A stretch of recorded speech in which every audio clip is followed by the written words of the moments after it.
오늘 이 말씀은 어떤 말씀이냐면은 이제 다윗이 일단 나와요. 그렇죠? 다윗이 나오는데 오늘 말씀에 보니까 주의 종이 사자와 곰도, 여러분 사자와 곰도, 여러분 여기서는 이제 이런 단어 하나가 중요한 거예요. 곰도. 그러니까 사자와 곰을이 아니라 사자와 곰도. 그러니까 여기서는 이제 뭘 이제 알아볼 수 있겠어요? 이것도 했는데 전음인들 못 하겠느냐, 이게. 그 앞에 누가 서 있는데요? 골리앗이 서 있지. 이것들도 했는데 이놈인들 내가 못 하겠느냐. 대단하죠, 그죠? 대단한 사람입니다, 다윗이.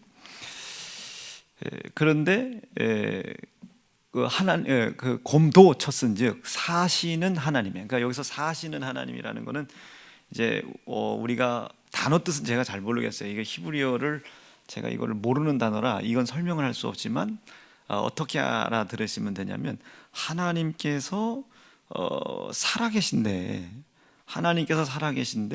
그 살아계신 하나님이 보내신 이 군대를 모욕한 곰보다도 못한 전음, 이놈, 할례 없는 전음, 그 전음을 사자나 곰, 이놈과 같이 하나님께서 나를 통해 처리하실 것이다. 그런데 여기서는 어떤 뉘앙스냐면 오히려 사자와 곰이 전음을 이기는 것보다 훨씬 어려웠다. 그러니까 그 어려운 사자와 곰도 이겼으니까 골리앗 정도는 아무것도 아니다, 이거죠.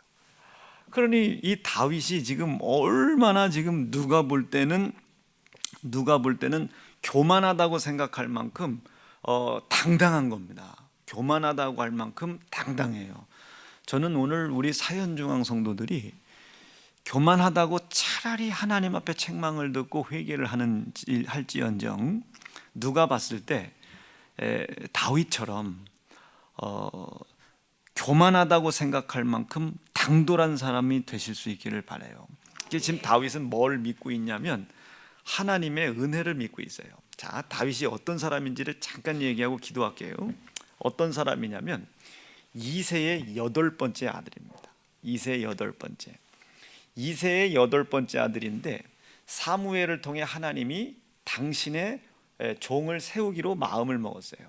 그래서 사무엘이 여기저기 기름을 부을 왕을 선택하러 돌아다녀요. 그런데 이새의 아들을 통해서, 이새의 뿌리를 통해서 예수라는 구세주가 오시겠다는 이 율법의 약속을 사무엘은 선지자니까, 제사장이니까 알지 않겠습니까? 그래서 이새의 집에 간 거예요. 이새의 집으로 가서 이제 첫 형 엘리압부터 첫 마지막 7째 형까지 다 한번 기름을 부으려고 했는데 이게 웬일이에요? 하나님께서 기름 붓는 것을 허락하지 않은 거예요. 그러니까 이 사무엘이 틀림없이 이새의 뿌리에서 난다고 그랬는데 이게 어찌 됐나? 이 더 없냐? 그랬더니 이 뱃속에 있는 애라도 끄집어내 드릴까요? 이제 이 이새가 이런 뉘앙스로 얘기한단 말이에요. 사실은 뱃속에 있는 애를 끄집어내지 않아도 되죠. 지금 저 광야에 누가 있습니까? 다윗이 있다고요. 근데 이새의 눈으로 봤을 때는 이 다윗은 키가 작아요. 못났어요.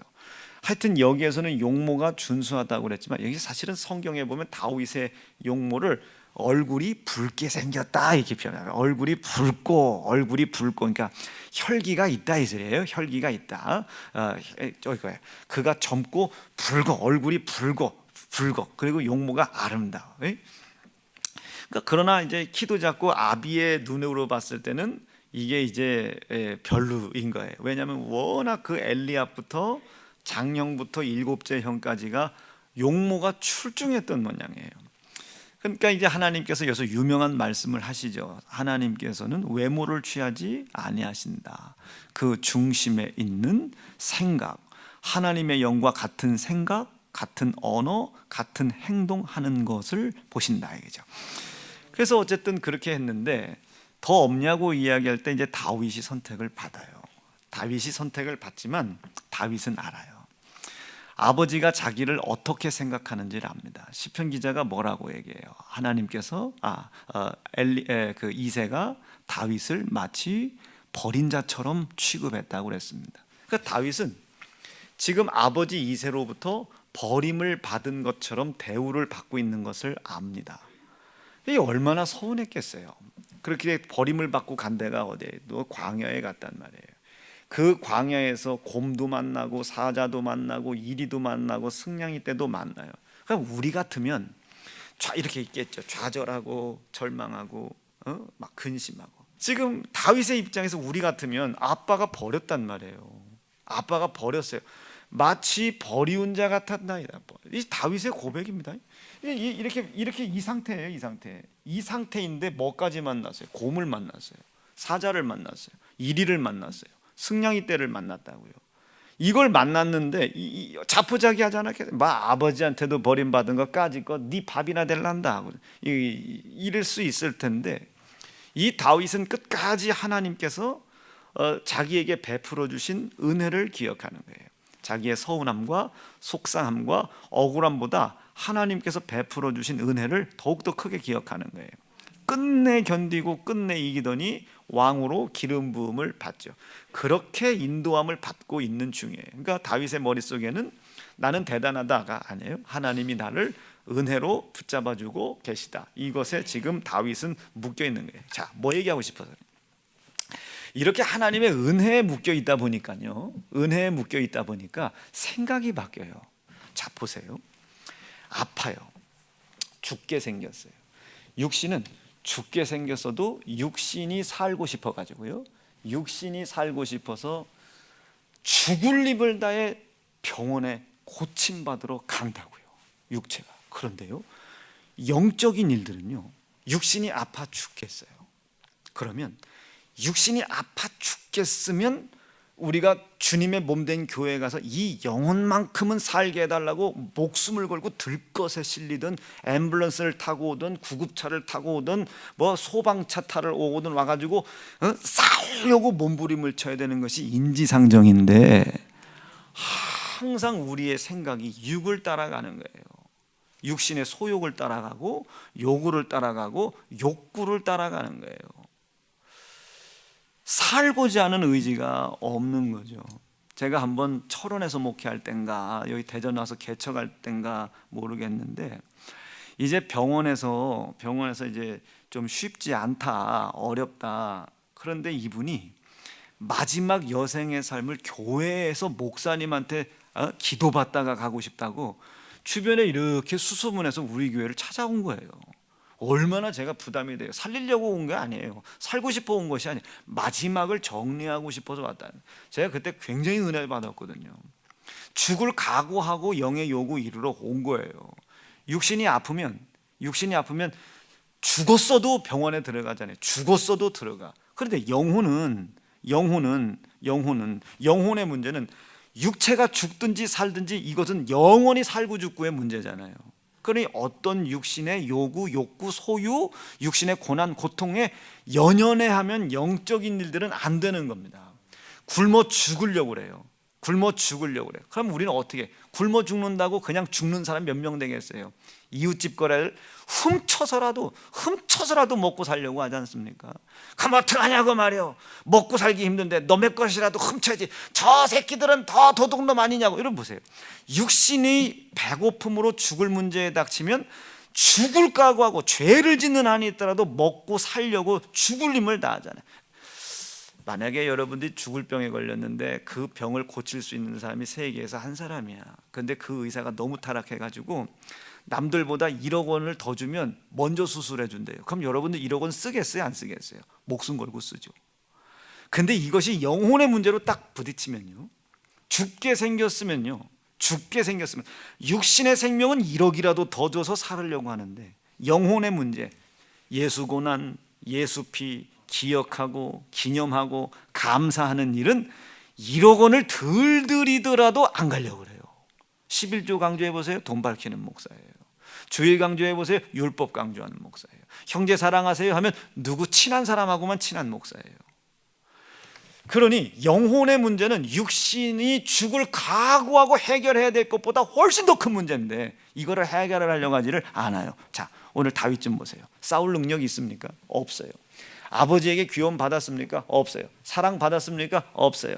심지어 다윗은 시편에서 뭐라고 그렇게 아버지에게 나는 버림받은 자다. 버림받은 자. 읽어볼까요? 시작. 내 부모는 크게 읽으셔야 돼요. 시작. 내 부모는 여러분 나를 낳아주고 길러준 부모가 나를 버렸어요. 그럼 이 다윗의 입장에서 육신의 소망은 어디에다 둬야 됩니까? 믿음이 생기기도 전인데 기름 부음을 받기도 전인데 지금 다윗을 자기가 낳아준 부모님이 자기를 길러준 부모님이 자기를 버렸어요. 자기를 버렸다고요. 부모가 자기를 버렸다고 자기 입으로 고백하는 거예요. 부모는 나를 버렸으나 여러분 이 소망이 어디에 있겠습니까? 오히려 더 믿음을 가져야 되는 거 아닙니까? 그렇죠? 지금 뭐에 묶여 있냐? 뭐 얘기하고 싶어서 그러냐? 다윗이 만약에 무엇인가 자신의 육신의 소욕, 요구, 욕구에 만약에 다윗이 묶여 있었던 사람이라면 아마 다윗은 골리앗 앞에 설 수가 없었을 거예요. 부모가 자기를 버렸는데 부모의 지시 따라 자기를 버린 아버지의 양을 지키는 광야에 나갔겠습니까? 그 광야에 보낸 아버지가 자기를 버려 광야에다 내보내는데 그 육신의 소유, 요구, 욕구에 매여 서운하고 속상한 것이 고난과 고통이 되고 아픔이 됐다면은 그 광야로 나갔겠는가?